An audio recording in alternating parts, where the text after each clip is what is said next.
Right, welcome to tonight's meeting of the Oxford Communist Corresponding Society.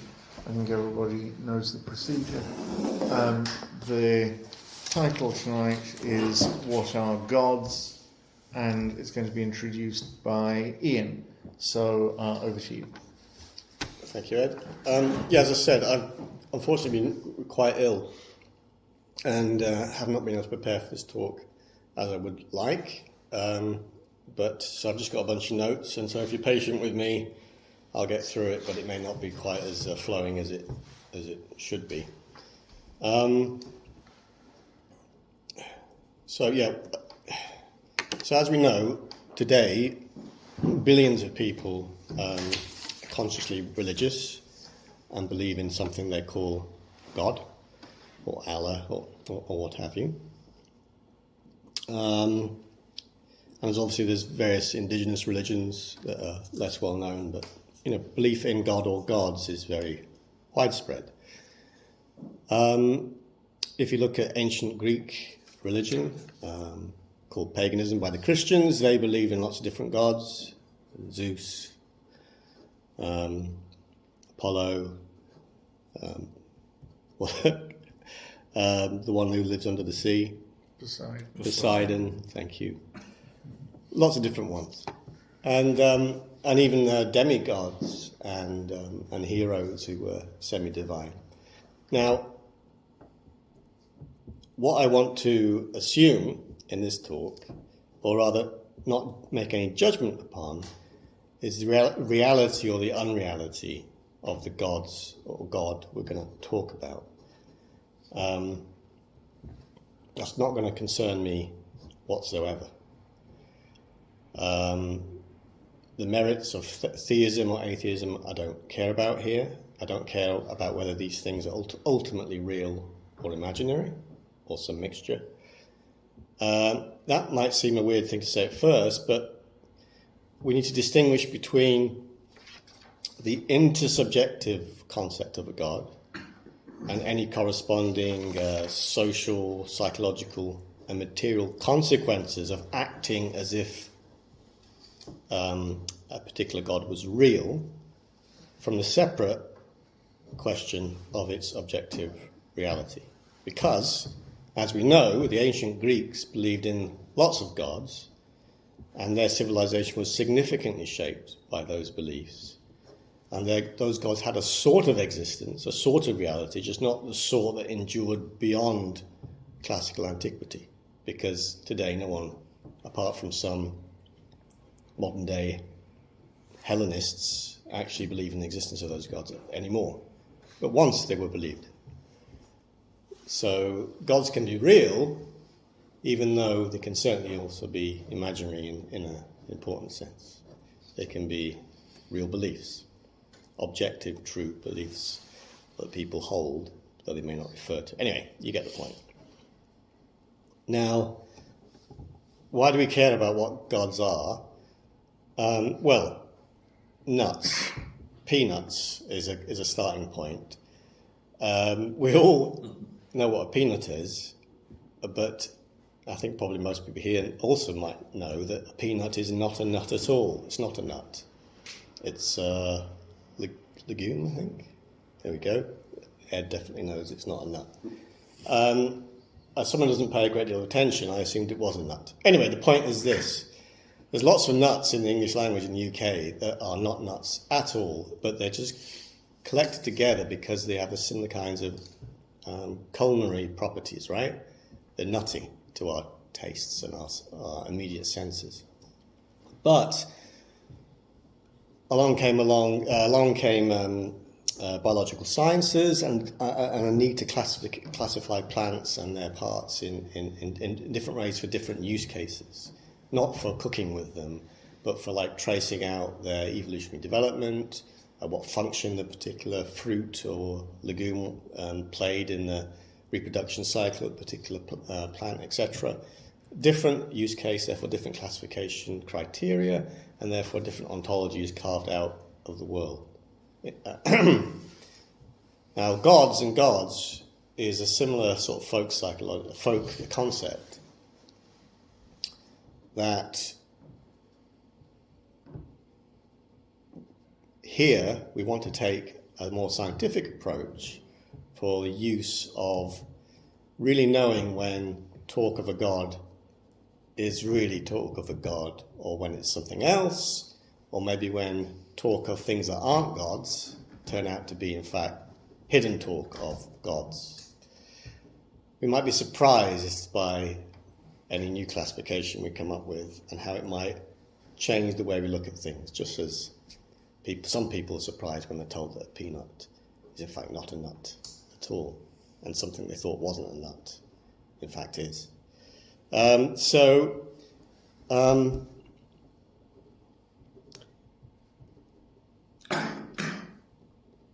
We want an analytic definition of what constitutes a god. Now, if you do, like I did, casually look into the philosophy of religion, thinking naively that I'd open up, textbooks on philosophy of religion and find a good definition of what God is. No, I didn't find one at all. No, often they say, oh, well, a God is whatever people say it is, or sort of spiritual thing, it's very powerful. Sort of glossing over translation problems of concepts in indigenous religions and mapping it to idea. It's actually surprisingly missing an analytic definition, and I think partly that's because it's very hard to provide any kind of analytic necessary and sufficient conditions for kind of anything really, but particularly for such a large bag of things that are normally called gods. So it's quite hard. Plus, if you do come up with necessary and sufficient conditions, you might be precisely right, but you can also be precisely wrong. You could miss a condition, or you could add a condition, and someone will come along and go, "Oh, that means you think," as I did when I was putting the note together. Under your definition, rabbits are gods, which for a point in my definition they were. and then you go, "Oh, I feel what a stupid person I am." My definition allowed rabbits in, as I'll explain in a minute. Rabbits obviously aren't gods, right? So bear with me. And I think the fear of being precisely wrong is also another reason why we don't get necessary and sufficient conditions to define what a god is. But it's okay to be wrong, right? So my definition, which I'll propose, I'm fully open to a knockdown example. We'll go, oops. But I want to refine it, so that's fine. So you can think of this as work in progress. And if you do find a flaw, brilliant. And the other reason why I think there isn't such a definition is because of the prejudice of monotheism, right? A lot of philosophy of religion is just assumes Abrahamic monotheism. There is a one God. There's no point trying to find gods, because there's only one of them, and he's all-powerful, he's omniscient, omnipresent. So you get a list of those properties of the Christian God, which is a particular kind of God, and therefore not quite what we're looking for here. So to create such a definition, we can't rely on terms that... I picked up Dennett's book where he whines about people who believe in God. Forget the name of it. Breaking the Spell or something. And I thought... And I picked up Dawkins' book as well, where he was also whining about it. And you would think that the thing they were attacking, i.e. God, they would give a definition of. But no, they don't either. In fact, I think Dennett, apologies if I got this wrong, defines God in terms of a supernatural being. But supernatural is precisely begging the question. It's absolutely no good as a definition, really. If you want to give a definition, you've got to avoid terms like supernatural, spiritual, divine, because they already sort of implicitly assert the existence of these sort of godly realms. We can't assert question-begging distinctions between physical or material things or spiritual immaterial things. Again, it's kind of question-begging. We want to avoid those kinds of distinctions. So we want to try and restrict ourselves to plain, uncontested concepts as far as possible. shared by all belief systems to define gods, right? Because as an atheist, if someone said, God is a supernatural thing, I say, well, what do you mean by supernatural? Ideally, the definition will capture all existing folk uses of the idea of a god. So some things that people agree are gods, the definition should capture that, and things that people agree are not gods, and it should capture those too. But there might be some edge cases where it might be surprising or different. And you will also find the definition is it feels weird when I give it, because it's surprisingly down to earth, right? When you expect definitions of grand beings to be somehow have grandeur themselves, but no, we're trying to deflate and bring down to earth the whole idea of a god, make it more matter of fact. And to do so, we're drawing some fine distinctions that we're just simply not used to drawing, I think. And so I think it does actually get us thinking. Okay. So let me what I'll do now is I'll give an analytic definition of gods, and then for the rest of the talk, I'm going to first look at things that I would expect not to be gods, and see how the definition picks those things out, and then move to things that we think are gods and see how the definition picks those things out. So, to avoid the connotation of God, I'm going to reuse this word I've used before in another context, which is egregore. That derives apparently from the Greek egregoros, which means watcher or wakeful. And it's our sort of technical term for our new definition of God. An egregore is a god. So if you follow the definition on the sheet, I'm saying an X is an egregore for a bonded group Y, if and only if. So the first thing to think about immediately is that this isn't just a definition of a god. It's a definition of a god and their followers, so to speak, because I think they intrinsically and necessarily go together. So, egregore, X is egregore for a bonded group Y, if and only if, 1, the X, the egregore, intentionally exercises its powers. That means it's sort of entity-like.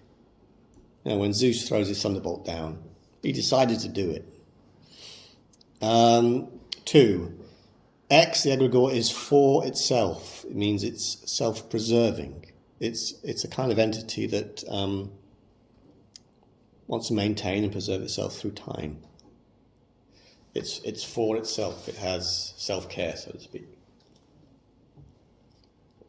3, X is multi-present and intangible.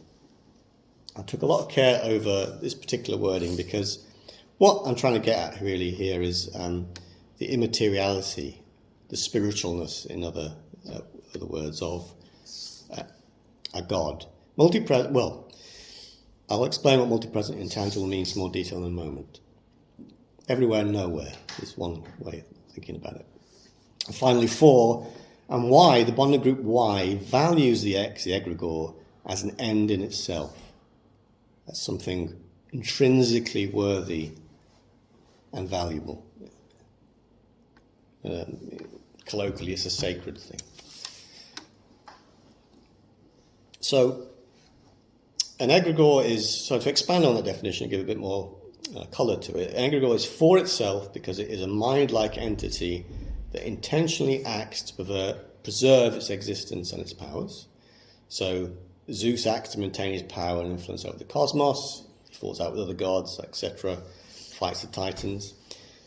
An egregore is multi-present because it sensuously manifests to us in multiple and separate forms.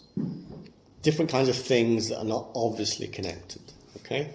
So Zeus, he appears as thunder, as a bull, or a swan, lots of different forms, Zeus. Abrahamic god also. I think he turns up a bush sometimes, or some doves,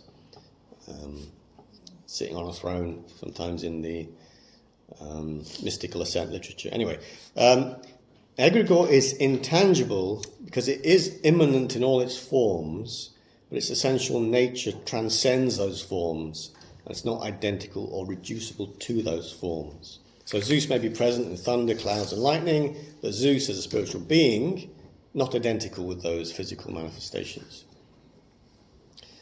So, I mean, another way of putting it is that an immaterial spirit, but those are sort of question-begging terms. So multi-present and intangible, I think, is more precise there and doesn't bring in a lot of metaphysical baggage. Okay.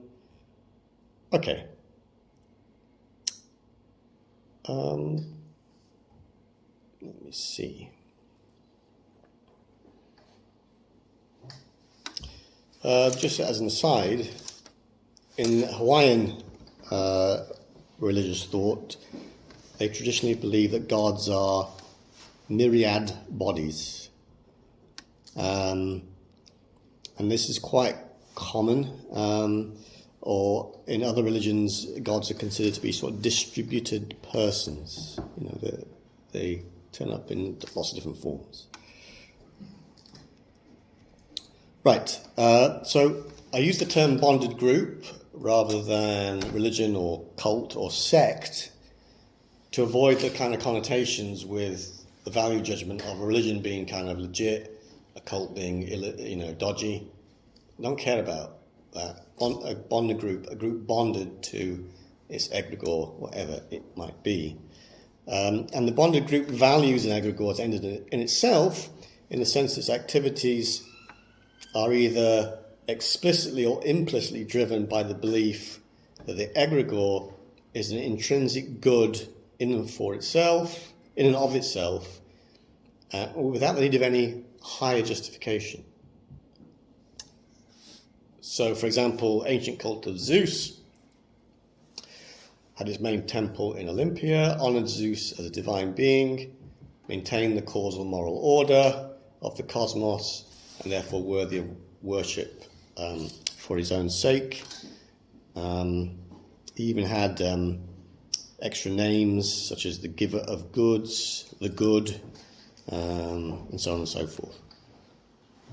So another word for that, the colloquial term, as I mentioned, is sacred, but that has, again, metaphysical baggage that I want to avoid. So a bonded group may aim to benefit from the egregore by seeking to receive any goods or avoid any ills that the egregore might bestow, such as protection, guidance, inspiration, avoid any misfortune, illness, keep the god on your side, and so on and so forth. Again, the cult of Zeus, they want to act in alignment with Zeus's will, as revealed by any oracles, and to receive his favour and avoid his wrath. So an egregore is the kind of entity that evokes a bonded group. We're not going to go into why particular bonded groups form, but only that an egregore and a bonded group go together. I'm not going to talk about whether the bonded group is large or small, whether it's 2 people or 2 billion people.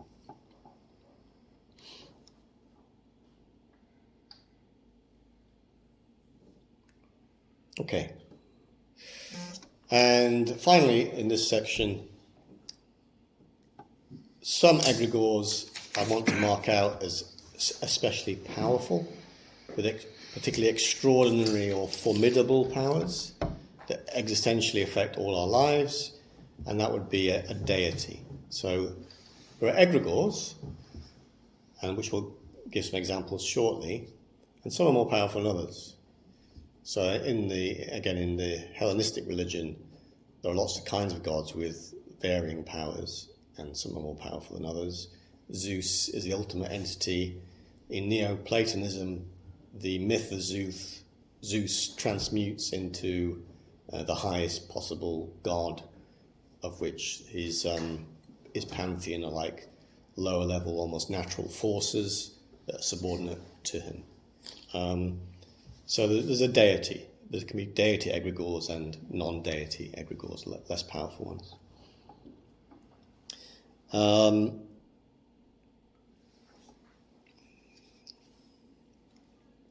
So the collective term for the egregore and its bonded group, I'm going to call an egregoric order.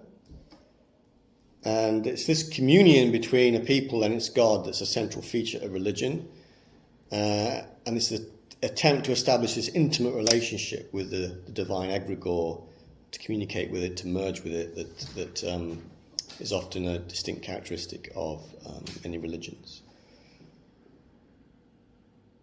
Okay, that's the analytic definition proposed.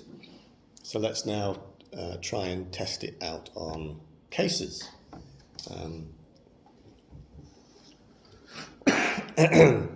Let's start with kinds of things that are not egregores, that are not gods, according to this definition. Not according to our intuition, though it should accord to some extent with our pre-existing intuitions, but I'm going to use this precise definition to try and classify things.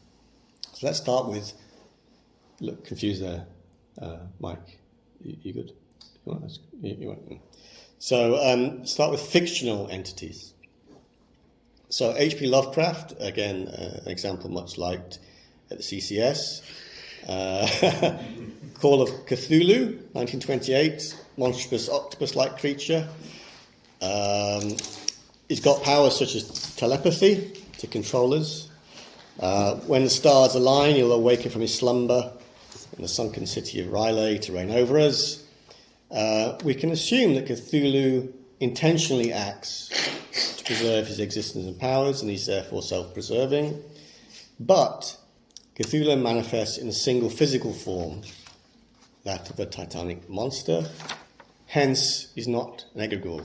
He's a horrible monster. There are fans of Cthulhu that celebrate him by creating websites, writing fan fiction, holding conventions. But the fans know that Cthulhu is fictional and therefore don't value Cthulhu as an end in itself.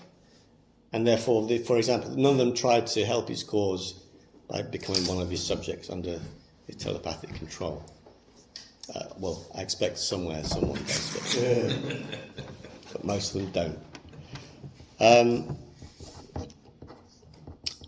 Say that it subsequently became known, perhaps due to the elaboration of the Lovecraftian mythos by later writers, that Cthulhu is an evil spirit that materializes in many different forms, not identical to any of them. Then Cthulhu would be intangible and multi-present, but it still wouldn't be an egregore because his fan base, known and fictional, wouldn't value him as an end in itself. By extension, I'm saying that on this definition, no fictional entities are egregores at all. Second class of things we can look at. I mentioned rabbits earlier. Rabbits cause me lots of problems.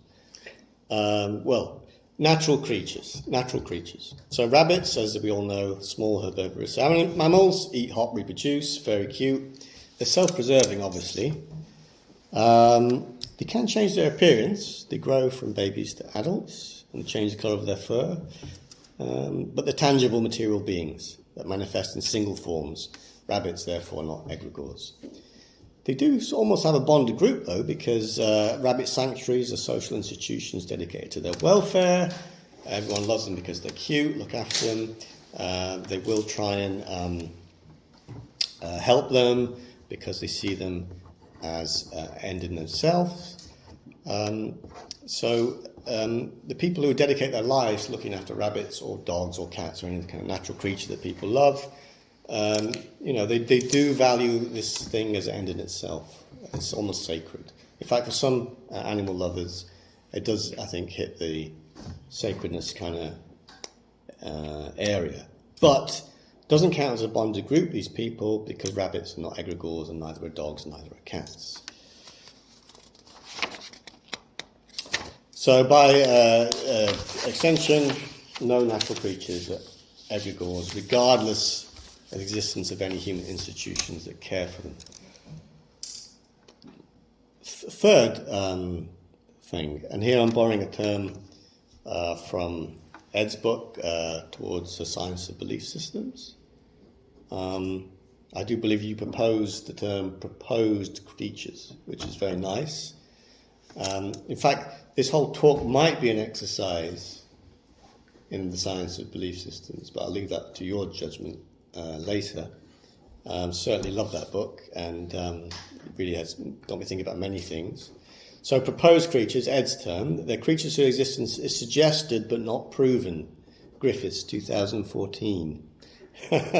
So, example, Loch Ness Monster, large aquatic creature. Nessie, presumably, is self-preserving, being a big creature. For example, we do know it dies when boats approach, so probably is self-preserving. Lots of social groups love Nessie. There's a permanent local visitor centre dedicated to Nessie. Definitely view Nessie as an intrinsically valuable creature that should be preserved and protected as an end in itself. But Nessie, as we know, as far as we know, assume it is a tangible creature that manifests in a single form. So not an egregore, and the institution isn't a bonded group, not an egregore. I would therefore, by extension, say that all proposed creatures are not egregores for the same reason. So cryptids, Bigfoot, Kraken, Yeti, not egregores. Magical creatures, nymphs, satyrs, fairies, leprechauns, banshees, mermaids, unicorns, dragons, so forth, they all manifest in single forms according to their typical descriptions, therefore not egregores. And a point that I think Ed and others have made before, if any particular magical creature or proposed creature like Nessie was found and fitted their proposed description, then they become simply known creatures, and we go back to our previous example of rabbits. If we found fairies that could fly around, little things that could fly around, it would be surprising, but we just have to update our view of this sort of world. They wouldn't be egregores. Okay, that was proposed creatures. Sacred creatures.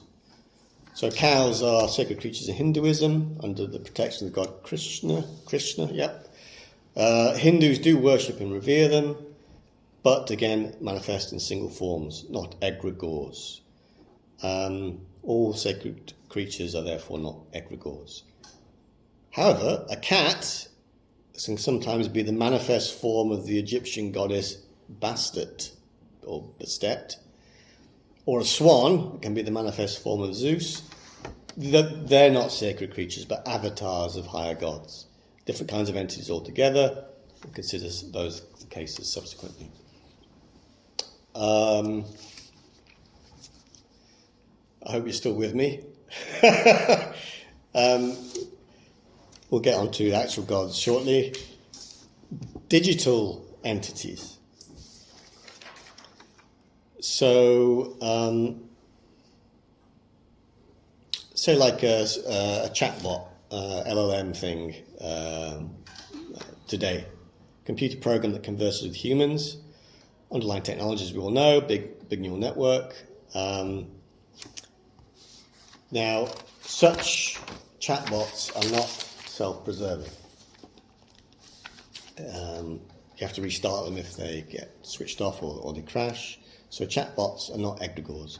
But if you could imagine an augmented chatbot with self-preserving control logic, which is not a big leap at all, and it has some material powers that make it self-preserving, perhaps it somehow orders its own electricity, I don't know, and its own security guards outside of its building where it's located, who knows? And maybe it copies itself to other computers in the cloud, so it reproduces, not a big stretch either. Now,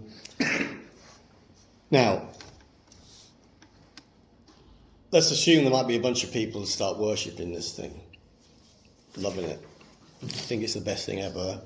Let's put that one aside for the moment. So, different instances of the same digital entity can run simultaneously on different computing devices that are physically separate from each other, such as personal computers or smartphones or other computers in the cloud.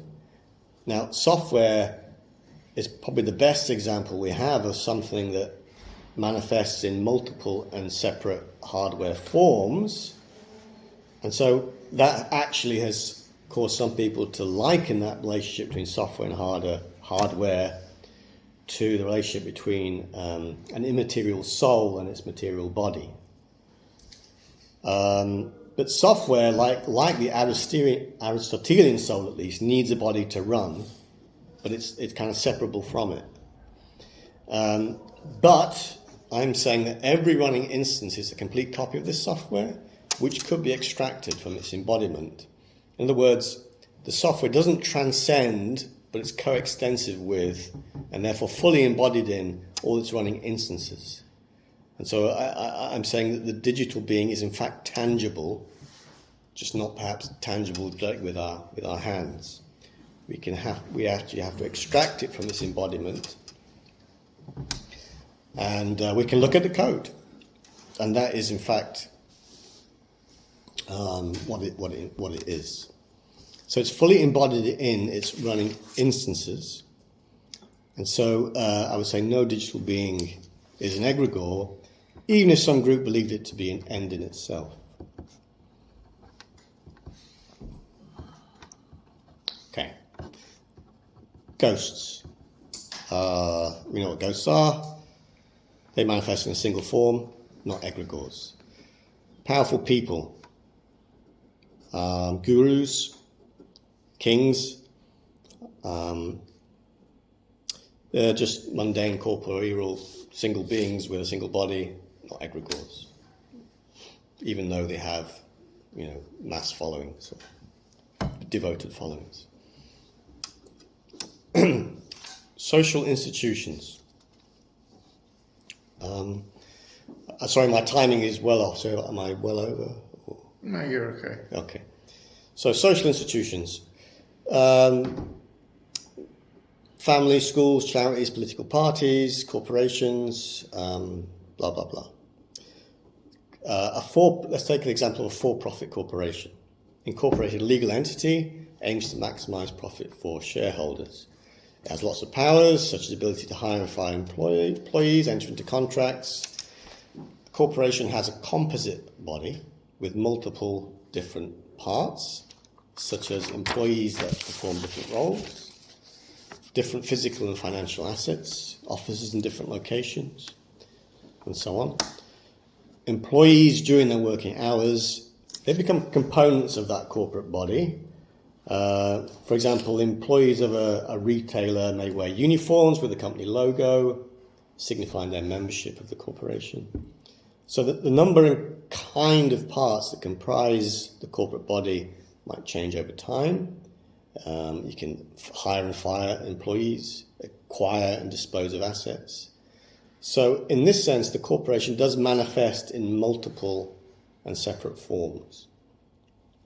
But again, a bit like the digital beings, at any particular time, the corporation is coextensive with its composite body and doesn't really transcend it. It is identical with its body. It's embodied. It's not an immaterial being. So I'm saying that a corporation and other kinds of social institutions, not an egregore.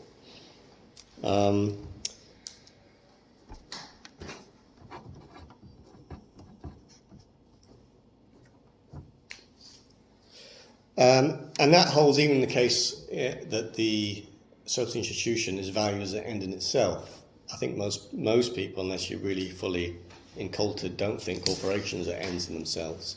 But certain charities, I think there are definitely people there who think the charity's cause is an end in itself of intrinsic value.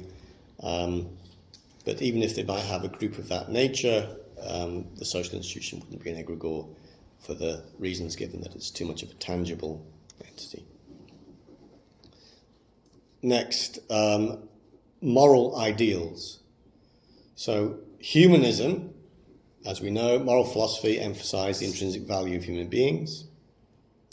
It's a worldview that has the power to inspire and guide people to act in ways that are consistent with its principles.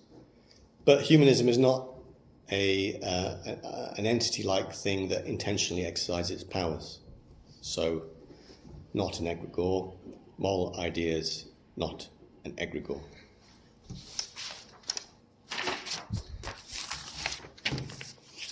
One of my favourite examples, Santa Claus, because I love Santa. I don't need to explain who Santa is. He's obviously self-preserving. He definitely tries to avoid getting stuck in chimneys. Very powerful, gives presents to kids. Now, according to the popular song, he sees you when you're sleeping, he knows when you're awake, he knows if you've been bad or good, so be good for goodness sake. So that does arguably imply that Santa is a disembodied spirit with extraordinary powers of perception, but the precise powers of Santa we're not really sure about, but we generally assume that he has a single form, that of a jolly old man with a beard, so not an egregore, doesn't manifest in multiple and separate forms. Even though there's lots of young children and some adults who definitely worship him as an end in itself. Well, that might not be true. More a means to an end, maybe, of getting presents, actually. Next example, goetic demons. Think of your medieval grimoires. Obviously, the concept of demons stretches much further back than that. We all know that demons are powerful, malevolent beings, featuring lots of religious traditions. Obviously self-preserving. There's lots of different types of them. They have lots of different powers they can grant to other people or use for bad ends. And then there is a kind of a group around the idea of goetic demons that does have intercourse with them, not social intercourse with them, though with these people you don't actually know, maybe more. So Solomonic magic is this long-standing tradition, still practiced by some people today, of summoning these demons in order to grant them powers, usually money, treasure, that kind of thing. So the magician summons it and then constrains it by divine authority, commands it to do certain things. So the point here is that Solomonic magicians don't value the demons as an end in themselves, but summon them for their own gain. That's the thing why, that's one of the key characteristics of this particular form of occult magic. So the group of Solomonic magicians aren't a bonded group for demons as egregores. They don't value demons as an end in themselves at all. This is another important example, I think. Laws of nature. Let's think about gravity. I don't need to explain to you what gravity is, but the important point here is I think gravity is an example of something that does meet this intangibility criterion, multi-present and what did I say? Multi-present and no. Multi-present and intangible. Thank you, I already said it, thank you. Multi-present and intangible. So gravity is not embodied in a mass, right? Because the same mass has different weight on the moon than it would do here. But gravity is sort of immanently in the mass, and it manifests as weight. But it also transcends the mass because the weight isn't reducible to mass, right? So gravity is immanent in, yet transcends its multiple and separate forms in which it manifests. Because it manifests everywhere in lots of different forms. But it's not coextensive with how it manifests. So I would suggest, and this is one of the key points which you can talk about later, but I would suggest that gravity is an example of something that is in fact multi-present and intangible. One you can really sensuously notice it through its manifestations, which it's not reducible to. And then we have a group of scientists and engineers. They organise themselves to study gravity, harness its powers for practical purposes. But they don't view gravity as an end in itself. They build rockets to escape gravity, to overcome it. They don't say that we should follow gravity, remain on Earth, because that's what gravity is telling us to do, and what gravity says is, something to be listened to, like Zeus's will. So the scientific community is not a bonded group laws of nature. And that, by extension, means that all laws of nature are not egregores. Okay.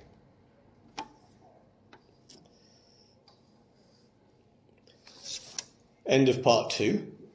There's a bunch of examples I've gone through which are food for thought, where I applied the definition and said not egregores.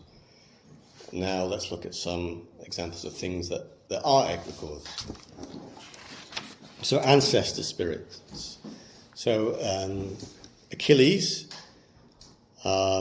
great warrior, capable of extraordinary feats, was immortal, but upon his death he was deified and then became venerated like a god. It was the hero cult around Achilles. The tomb of Achilles in modern-day Turkey became a place of pilgrimage. People would leave offerings and perform prayers there. Achilles' spear was preserved for centuries in the Temple of Athena.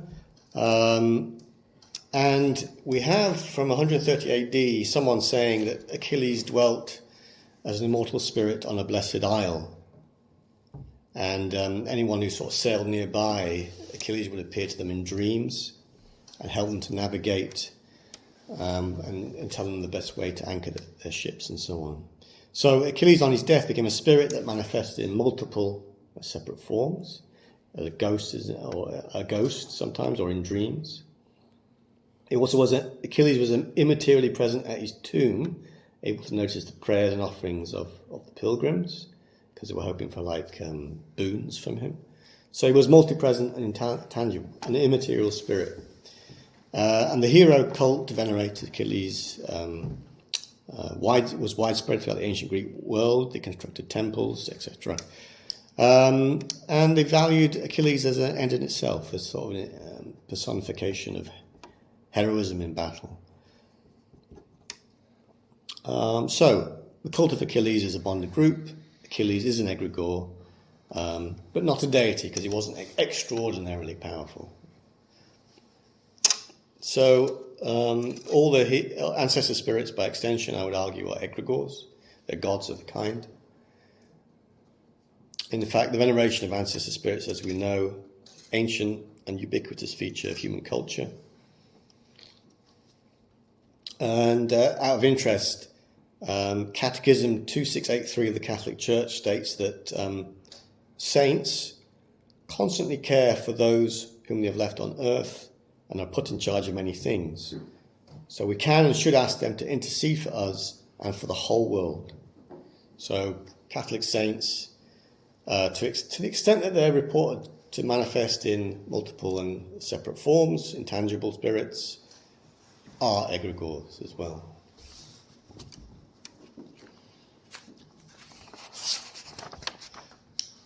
Next one, pagan gods. I keep using ancient Greek religion. It could be other religions, obviously, like Hinduism. So Zeus, archetypical king of the gods, ruler of the sky, observes events from his throne atop Mount Olympus, communicates with mortals in their dreams, appears in all kinds of different forms, up to all kinds of things. Powerful spirit that transcends all those forms. Obviously, ancient Greek cults of Zeus that did all the usual religious things towards him. Definitely an egregore, definitely has a bonded group. All polytheistic gods, Norse, Egyptian, Hindu, conditional on their powers, they're all egregores too. Zeus is a deity, he's the most powerful kind of egregore of all. There's a great translation from the anthropologist Salins. I haven't written down which particular culture he got this from, but there's a particular culture somewhere in the world that in translation calls all gods great bosses, which I think is almost a perfect description of what they are. Okay, so no surprise then, really. Gods are gods. Let's go back to, this is a fun one, I hope. Again, the Lovecraftian mythos, Lovecraftian old ones. I said that Cthulhu was definitely not an egregore. and no fictional entities are egregores. But in this country, which seems to have a peculiar genius for insane occult innovations, there was the Typhonian Order, founded in the early 1970s by the British occultist Kenneth Grant. And it's a magical order that believes the cosmic gods described by Lovecraft's fiction refer to real beings contactable via ritual magic. Now, that means that Lovecraft's pantheon of cosmic gods, in virtue of the existence of this Typhonian magical order, some of them in fact may now be egregores if they have the right kinds of powers and are valued as ends in themselves. So Yog-Sothoth is a cosmic entity featured in Lovecraft's tales. He has the following powers: omniscient, immutable, omnipresent, and described by Lovecraft as all-in-one and one-in-all of limitless being, which sounds very mighty indeed. Typically manifests as a mass of radiant orbs, sometimes adorned with eyes or tendrils, which exist beyond the confines of time and space, and does possess the ability to manipulate space and time. Yog-Sothoth can also manifest through avatars, directly influencing humans and events on Earth. In the Dunwich Horror, Yog-Sothoth impregnates a mortal woman to produce a hybrid star child. A bit like Zeus, actually.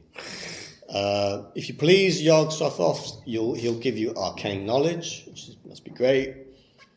And there's other kinds of entities in the Lovecraftian pantheon that similarly have these powers to manifest in multiple forms, yet be an intangible being. So then the question then comes to, did the Typhonians, the magical order, value any old ones as ends in themselves?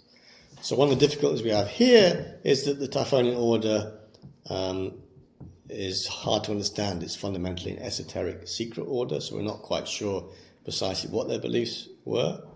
But in the 1990s, there was some literature that they published which asserted that, quotation mark, the central concern of magic is communion with discarnate or extraterrestrial intelligences, end quote. So they do attempt magical communication with the Lovecraftian old ones. But the Typhonians, following Aleister Crowley's Thelemic tradition, value the pursuit of one's true will as the ultimate good. Do what thou wilt shall withhold the law, and all that kind of stuff. So from that point of view, the communication with the old ones is instrumental. It's a means to an ends of their own self-realization.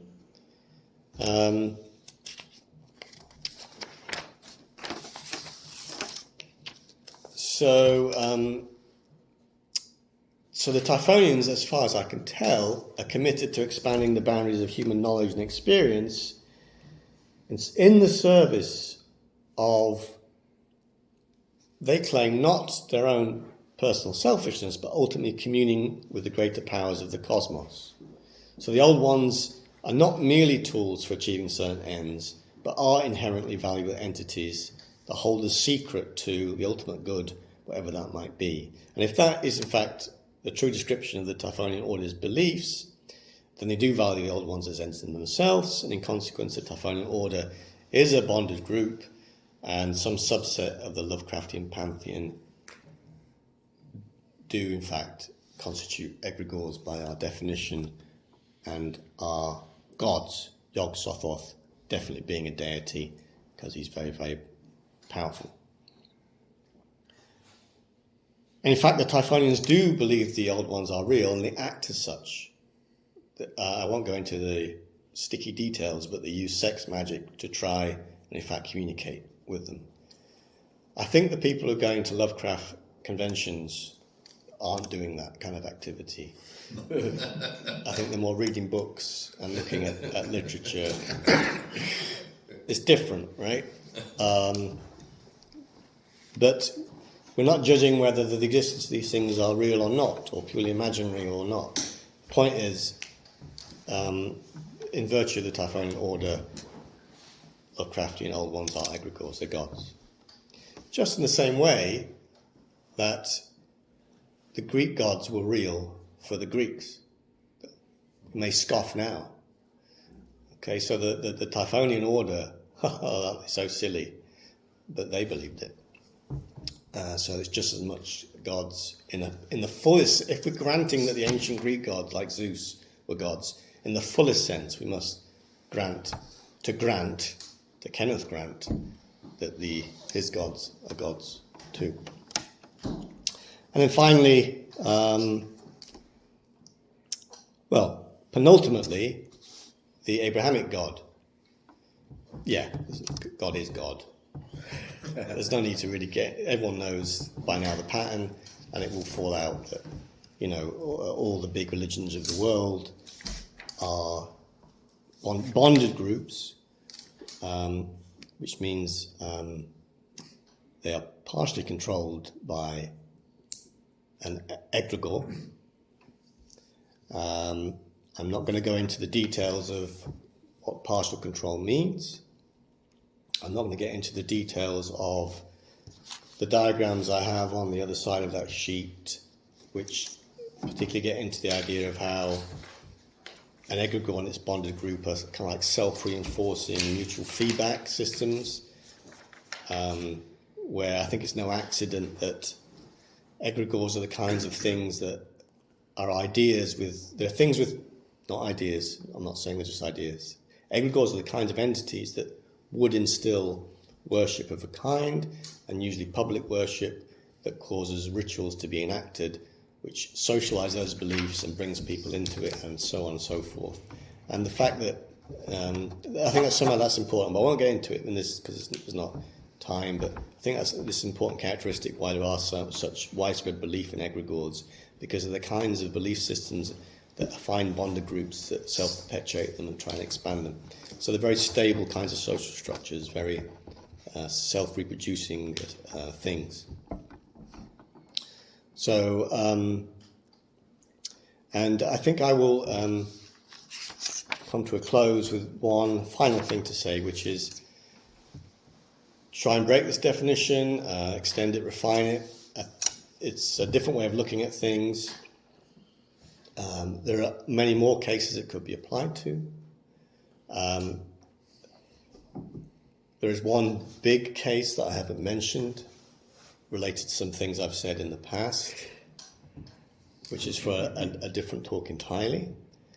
But once you are armed with such a definition, and you begin to see there might be some egregores hiding that we are in fact not yet noticed. So I'll stop there. Thanks. Thanks very much, Ian. Any questions that the speaker can answer in a sentence? Yes. You used the term something or other. Coextensive? Yeah. Well, could you define for me, please?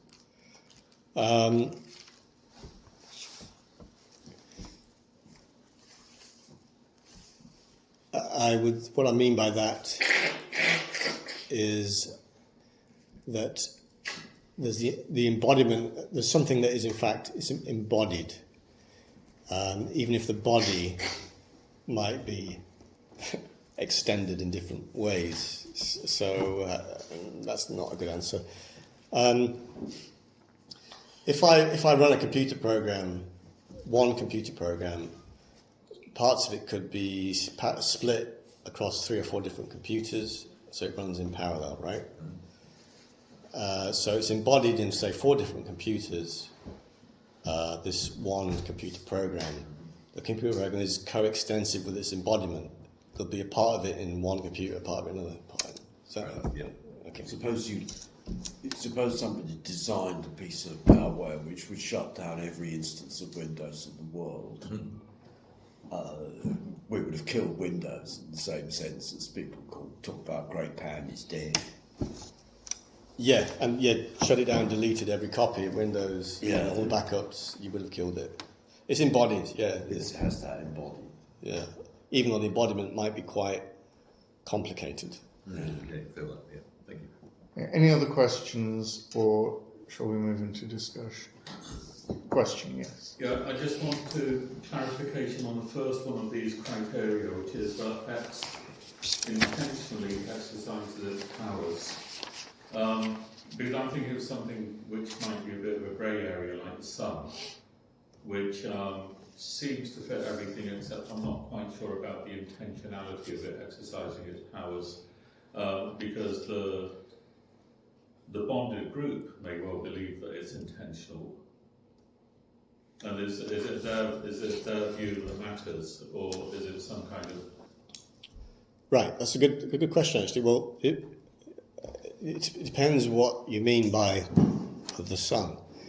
If you mean the sun as understood by ancient Egyptians who worshipped the sun as a god, then that sun intentionally exercises powers, as far as I understand their mythology, which is not a great deal. Our sun doesn't intentionally exercise its powers, according to current scientific thinking. Even if its followers think it does. So, which followers? The sun's modern day sun. For example? So if there were modern day sun followers who believe wrongly Yes. the sun is exercising intentionality. Yes, then I think you're getting, it could in fact, it's a candidate for being an egregore, yes, for sure. Yeah. Okay. Because they would have a different conception of the sun. They need the bonded group in order for the whole system to be complete. Yes, and really we're talking about what the bonded group thinks the egregore is. And of course, we live in a shared world, right? So different bonded groups might argue over the ontology of the world. Of course they do. So like, Christians believe that God is omnipotent, omnipresent, creator of the, and other people don't. Any other questions? If not, we will go into discussion. Any points anybody would like to make? Can I ask, is there a loony here somewhere? Yeah. Just out that way. Thank you. Okay, discussion Go points. out, turn left, and it's on the right. Thank you very much. Mike, yeah. Yeah, thanks for that. Really interesting and largely persuasive. There's a tag, I'm trying to remember where it is. In ancient Egypt, cats were worshipped as gods. Cats have not forgotten this. It's a sort of, there's something of a claim being made about, which is not quite the same claim as the cats are incarnations of Bastard. And similarly, we've got crocodiles are incarnations, I can't remember who. There's quite a lot of theriomorphic. Egypt is full of ancient Egypt is full of theriomorphic gods which are partially animals, etc. And I suspect that what's being worshipped is the principle of catness, considered as or the principle of crocodileness.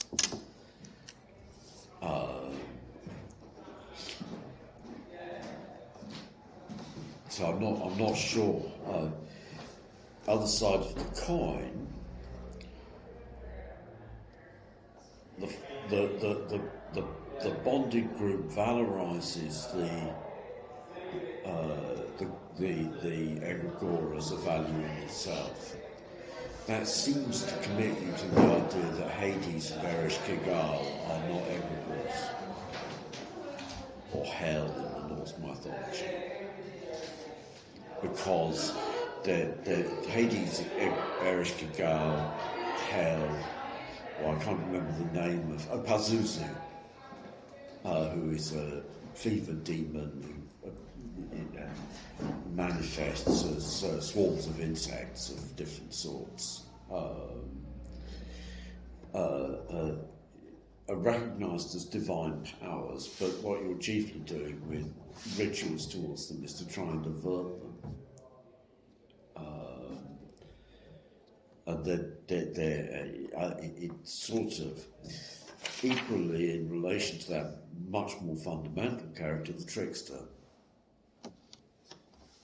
who is the only divine figure in the religious ideas of the Kung-San, but is also a divine figure in Native American mythology, and crops up as Hermes in ancient paganism, as Loki or in some respects as Loki, in some respects as Odin in Norse mythology. Again, it's a sort of, the aspect of Odin is sort of clearly is valued in himself, but and Hermes the same is true of. But in the pure trickster aspect, it's much less clear that it's simply a power which interferes with us in unpredictable ways. I could add the Furies. Hecate is worshipped by some people, but it's a positive from I think your list of your example of Lovecraftian, a better example in a certain sense is Gardnerian Wicca, which really has turned into, it's basically out of the same stable as Thelemic stuff, but the worship of the triune goddess of the horned god has become practically a large minority religion, whereas these Lovecraft, it's pure fiction invented by Gardner. Corporations.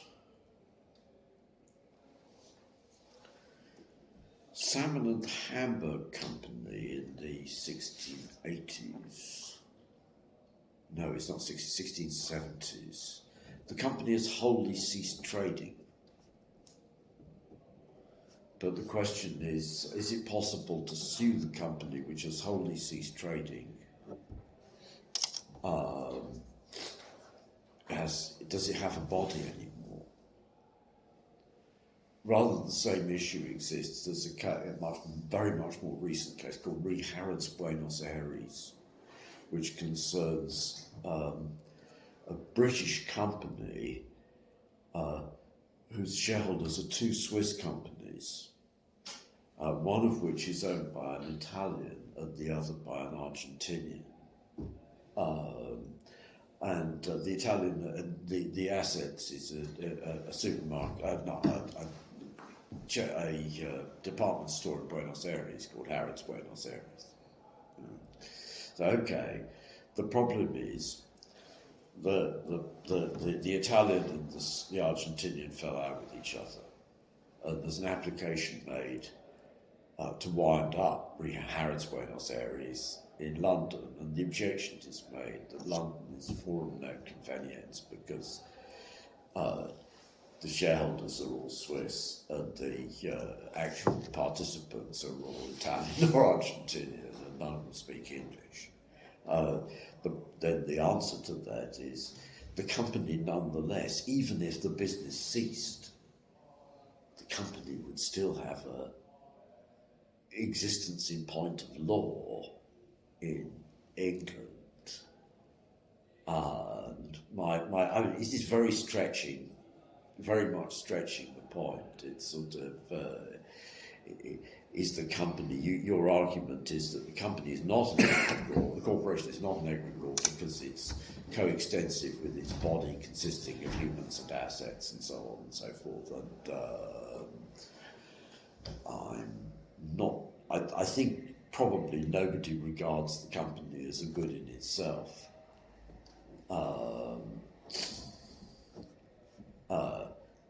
Edgerton said that a company cannot be a trustee because a company has no conscience. It's so that we think of the company in that sense as a self-perpetuating, self-acting entity. It would be better to say the company is, way to express it, the company is a psychopath. Demons, the United States Satanist Church seems to worship a goetic demon. Say that again, sorry? The Satanist Church in the Oh, United yeah, States. they do. Yeah. The Christian theory of the period of the rise of Christianity was that all these guys, Zeus, Aphrodite, Ares, and so on and so forth, were demons. So the sort of the overlap between goetic demons and pagan gods is slightly edgy.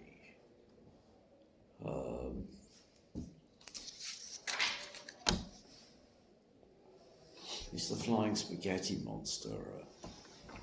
I think probably the flying spaghetti monster is just a form of humorous fiction, but also it would fit with your Cthulhu because it's a single entity.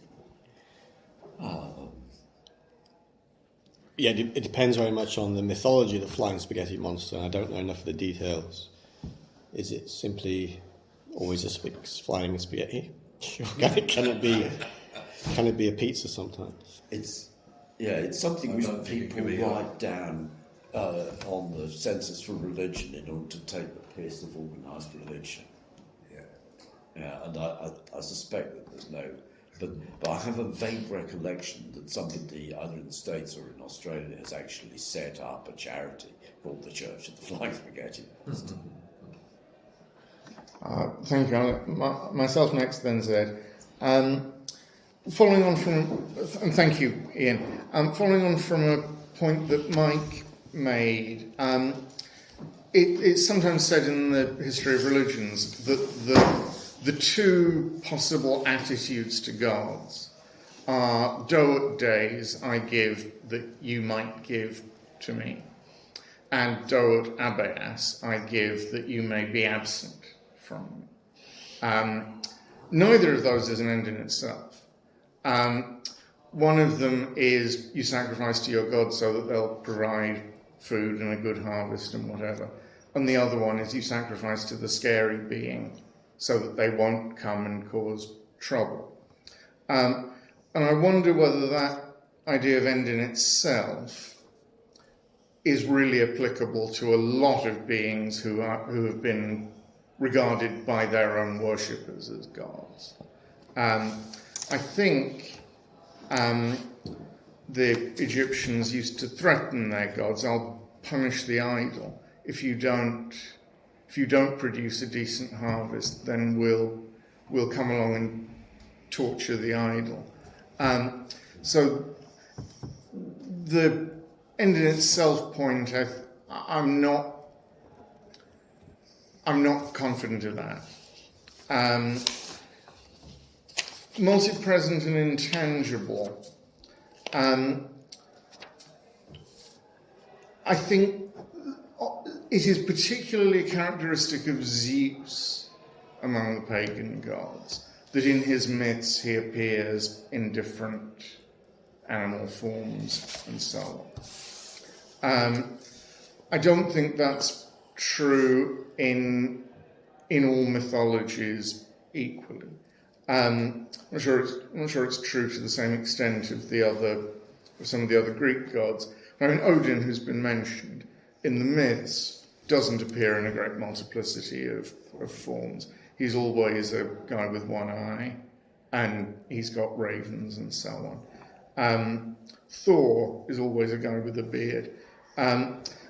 You can say that the thunder is a manifestation of Thor and so on, but any person, I've got manifestations. Ian very kindly referred to reading my book. That's a manifestation of me, but there's still the main me, which is here. And thunderbolts to Thor can be like that. But they are the fact that he has manifestations. And I think it's not uncommon in myth for the god to have their main self, and then they send out their thunderbolts or their ravens or whatever they send out. but there is the main Odin, and he's either here or he's somewhere else. Certainly in the myths, Odin is not multi-present. He is where he is. And I think the Romans, when they wanted to take up the worship of the Anatolian Great Mother, brought her the stone that was the goddess, brought her to Rome. And perhaps they thought that the power of the Great Mother extends, that she has manifestations beyond it. But I think they also quite strongly felt that that was the goddess. That as long as she's over there in Turkey, she's not here in Rome helping us. I don't think that was just one of many images that she might have had, because then you can put up your own. You don't need to bring her over. There are, from other mythologies, I think in Finnic mythology, Ilmarinen, the smith who built the sky, sounds a lot like a god. Building the sky, that sounds like the sort of thing a god would do. But I'm not sure I'm not sure he's multi-present. He is where he is, and he goes on journeys and does things.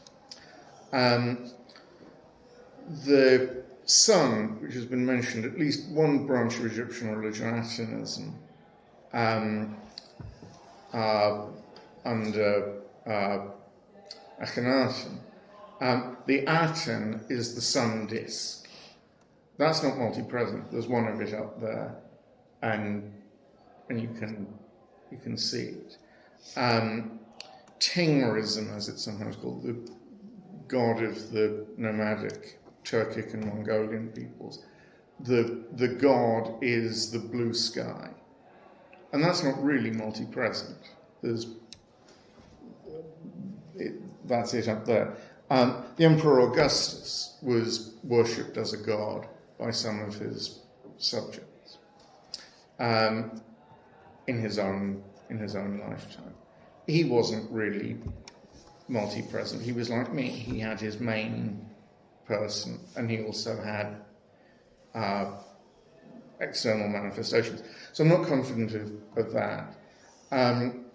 The other two, I think, are unobjectionable, but actually I would strengthen them, although this might hurt some of the further extensions that we've been promised for the future. But I would strengthen the first two by saying that a god is a person. That's partly leaning into Fraser, or getting that from Fraser, that the magical forces that are not personified are not gods. But the thunder, if you think of it, I'm going to do a spell to make it rain, then still the rain isn't a god. But if you have a Thor, if you have a person who you're addressing, and a god is a person, and then add to it they have extraordinary powers, that's certainly correct. Augustus's worshippers thought he had extraordinary powers. And it's the kind of person with extraordinary powers to whom ritual worship is appropriate. I'll stop there. Zed, I have down next. I'm sorry, we're a bit short of time, so if you can try to make it brief. Yeah, very briefly. No, as I was, thanks very much, Ian. That was, I thought that was excellent talk, despite your ill health. But no, it was very good, and I thought-provoking as well. But I did think, while I was listening to it, that I thought, yeah, I know where Ian's going with this. I mean, so he's deliberately put down 4 characteristics that are all that it can be argued are all characteristics of capitalism. Intentionally exercises its power, is for itself self-preserving, multi-present and intangible, and its bonded group sees it as an end in itself. So I was quite surprised when you said at the end, oh, there's actually a big one that I'm not going to mention, which I assume that you're talking about that. But yes, no, so I was quite surprised that you didn't spend actually a lot more of the talk on that, which is what I was expecting. And like I said at the beginning, that I'm not quite sure what you're going to say, and that kind of shows that I'm not sure. But seeing instead that you were actually talking about these criteria, I've been thinking about them subsequently. And I wonder, I'm not arguing this, but I'm just putting it out there for consideration, whether the part of a definition of a god, or I'm not sure whether that, whether I'm reading into the word god some kind of emotional content that isn't there in the word egregore. But I'm just wondering if part of the definition of a god has to be something along the lines of not just what are gods, but why are gods. Whether the idea of gods has to be, in some sense, related to an attempt to explain the world, or to explain what goes on in the world. I mean, I'm not arguing that, like I said, I'm just thinking whether that's got, whether the purpose of having gods has got to be in there somewhere as part of the definition. And also whether there's got to be something involved, and again, I'm not arguing this, but I'm just thinking about it, whether there has to be some component of the definition that involves belief in this thing actually having a practical effect on one's behaviour and the way that one lives one's life. I don't know, this is just a couple of thoughts anyway. Thank you. I do want to give Ian time to reply, but if people would like to come in relatively briefly, there's still an opportunity.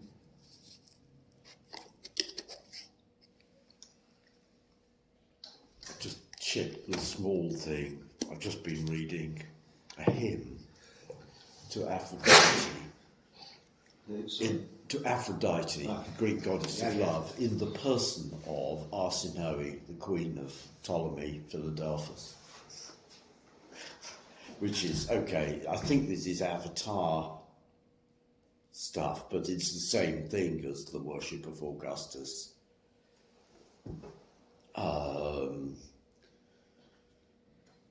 The worship of Augustus, of course, has the other side of it, is the worship of the genius of the Emperor Augustus. For the more orthodox Romans, Augustus is not himself a god, whereas the Greeks are quite happy.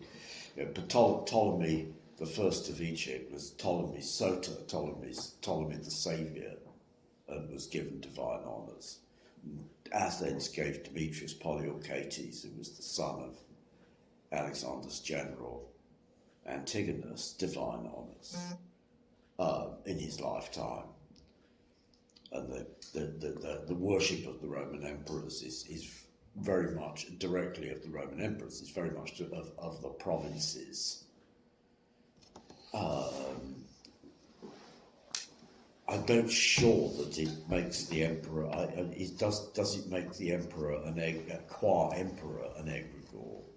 Because it isn't just Augustus is regarded as, clearly he's Augustus Soter because he saved the world from the miseries of civil war which had been going on for the preceding 2 decades.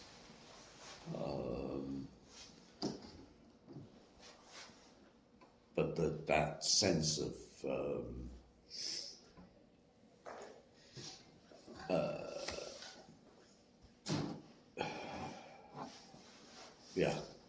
of the emperors having.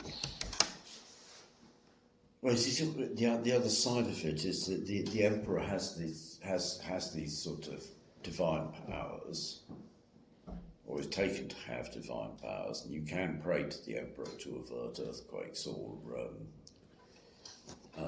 bring a good harvest, or to, as I said, to Arsinoe Aphrodite for good luck in sexual relations and stuff like that. But in the emperors, it seems to be that it comes to inhere in the office of emperor, so that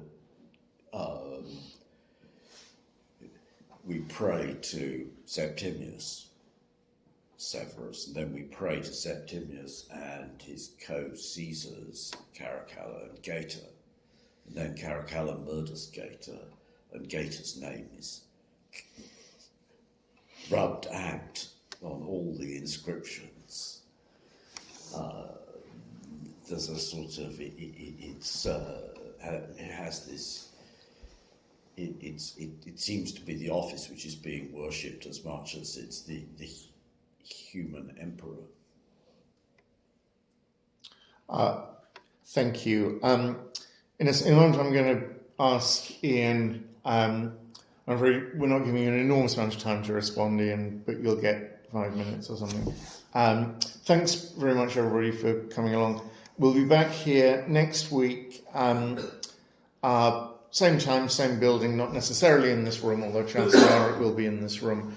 And the title then will be Can a Woman Be a Sexton?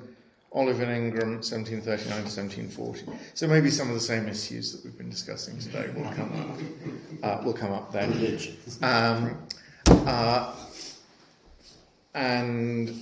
I think, yeah, that's everything. So Ian, 5 minutes or so to reply to anything that you'd like to.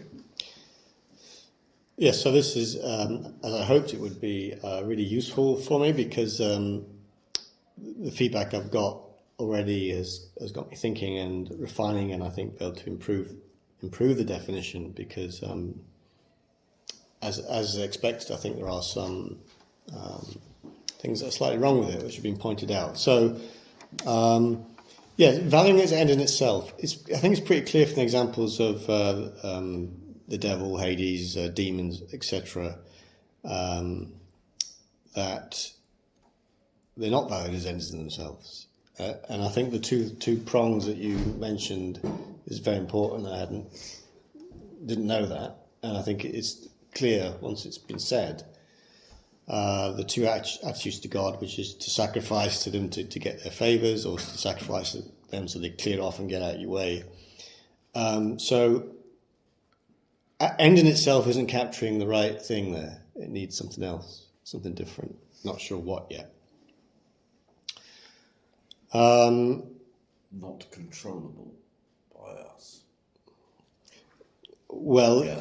What out of interest, what you find is if you have it's basically a bit like a machine learning classification problem, where you have a lot of examples and you're trying to draw a line that separates them out in the way that you want. And what you do is you go, oh yeah, it doesn't work there, so I'll change the definition, and it works there, but suddenly it includes something else, and the rabbits keep coming back. Fascism as well. Now that might lead some people to think, throw their hands in the air and say, necessary and sufficient conditions are impossible. I don't believe that for a moment. I think it's something that needs to be worked towards and can be attained. It can be surprisingly difficult. The other thing is the multiple forms, the intangibility, right? Again, this is another tricky area that causes a lot of problems, and what I have now is much better than many. I've gone through about 10, 20 different iterations to even get to this point. It's surprisingly difficult. Odin always appears in one form. Okay, if that's true, then that's definitely an issue. There might be some wiggle room, for instance, does he appear in dreams or not? I don't know if he does or doesn't. Regardless, there's definitely a problem here. Augustus being a living person, a living embodied person worshipped as a god, is another example of this problem of we're trying to capture the idea of extraordinary powers, as you mentioned, but what does it mean to say the powers are extraordinary? Because you're lapsing back into supernatural. The supernatural is not very useful either, and it doesn't correspond to the way believers believe about it. So, anyway, so we're trying to capture the specialness of the powers of God, and that's tricky. You said you'd go further with the intentionality thing and say God is a person. I don't think we can go that far because, as you mentioned, the sun disk was a god. It's not a person, isn't it? It's not a person. It may intentionally exercise its powers, though. It's a kind of thing that can be appealed to and has some sense of rationality that we can commune with as worshippers of the sun disk. But the sun disk it's not a person in any ordinary sense. So more thought is needed there. I haven't got the answers today. The